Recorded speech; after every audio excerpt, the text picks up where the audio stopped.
Hey everybody, welcome back to my channel. My name is Brian, and it has been forever since I've done any content on this channel. I'm still here. I'm still trying to make content for you guys when I can. Unfortunately, I have just been really busy. See, I'm a full-time instructor at the Los Angeles Film School, on top of still doing full-time work outside of the school. So I don't really get a lot of time to make content, but when I get a request, I definitely want to make content for you. And this video should look way different than any other video that is on my channel. And that's because I'm not shooting on any one of my cameras. I'm not shooting on the cinema camera, and I'm not shooting on my DSLR. I'm actually shooting on my iPhone 14 Pro Max. That's right, you can actually make videos just like this using just your iPhone. So in this video, I'm going to show you how I did that. It's really easy to do. I'm going to show you the settings that you can pick today to get a decent looking video like this so you can post on your channel right now. So without any further ado, let's get started. Okay, so the first thing you want to do is you want to navigate to your camera. If you have an iPhone 13 or better, you're going to have access to a few other modes that people with previous versions will not. Now, if you don't have cinematic mode, not a big deal. You can get away with just standard video mode. However, we're going to go ahead and navigate to cinematic mode for the purposes of this tutorial. Some of these settings will not exist in video mode, but you should still be able to alter your frame rate. And you'll see up here, I'm in 4K at 24 frames per second. By default, this is usually at 60 frames a second at HD, and I'm going to go to 24 frames per second. Now, you could get away with 30 frames per second here on YouTube. Me personally, I like to shoot at a higher frame rate and then bring it down to 24.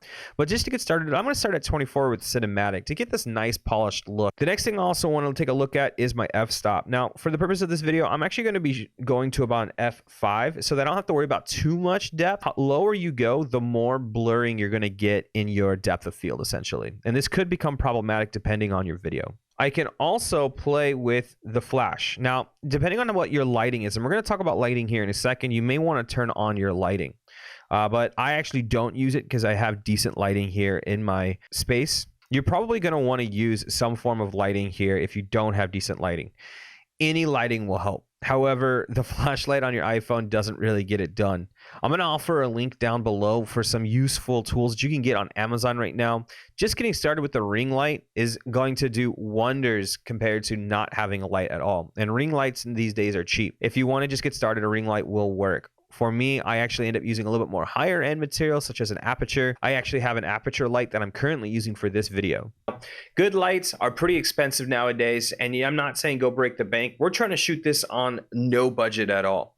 So if you have some lights in your house or your apartment, see if you can position them so that your lighting is falling onto your face so that you can get a well-balanced look. Now, right now, I'm blasting a lot of light in the apartment because I kind of want to emulate what it would look like for most people who don't have high-end lights. However, in a perfect world, I would work on darkening the background around me and actually pulling myself off the plate using multiple lights, usually a key, a fill, and maybe even a kicker behind me, depending on where I'm at that time. But again, most of you won't be starting with a setup like I do.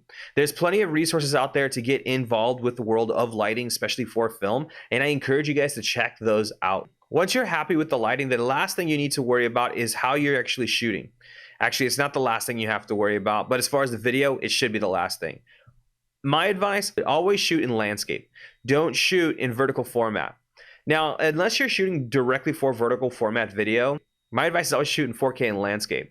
You can always crop in and use that as your vertical format video in the future. Now, if you're going directly to, let's say, an Instagram Reel or a TikTok, vertical format's going to get the job done. However, if you're just getting started, you're not quite sure how this works, I would actually get started using landscape mode because you're going to be able to practice basic rules of composition. The last thing to worry about too is good audio. Now, for this video, I'm actually using this microphone right here, and I'm also using the iPhone microphone.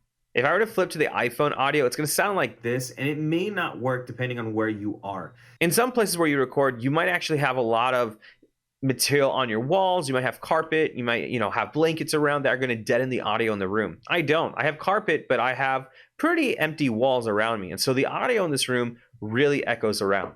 So I actually record off of a microphone here. You can buy a cheap microphone that will sound much better than your iPhone audio, such as a lavalier mic. These aren't too expensive. You can buy them on Amazon for cheap, and then you can actually connect them directly into your iPhone as well too. The only downside to recording like this is you will need software like iMovie, or in my case, I use Premiere and DaVinci, DaVinci being a free software that you can download right now to marry the video with the audio in post. I have other videos on my channel that can help you with this process, so I don't want this video to get too long. I want this to be a very easy video for those of you that just want to record a simple video right now on your phone. And with that said, hit record and get ready to upload your very first YouTube video. If this video helps you out, let me know in the comments below. I want to better help you guys, so please be sure to give me feedback so I know what's working and what's not working in my videos. I don't get to post often, like I said before, but I'm going to try and post whenever I can, whenever that happens. If you like this type of content, please be sure to like this video and subscribe to the channel, and check out some of the other content that I have going on the channel right now. And until next time, I'll see you in the next video.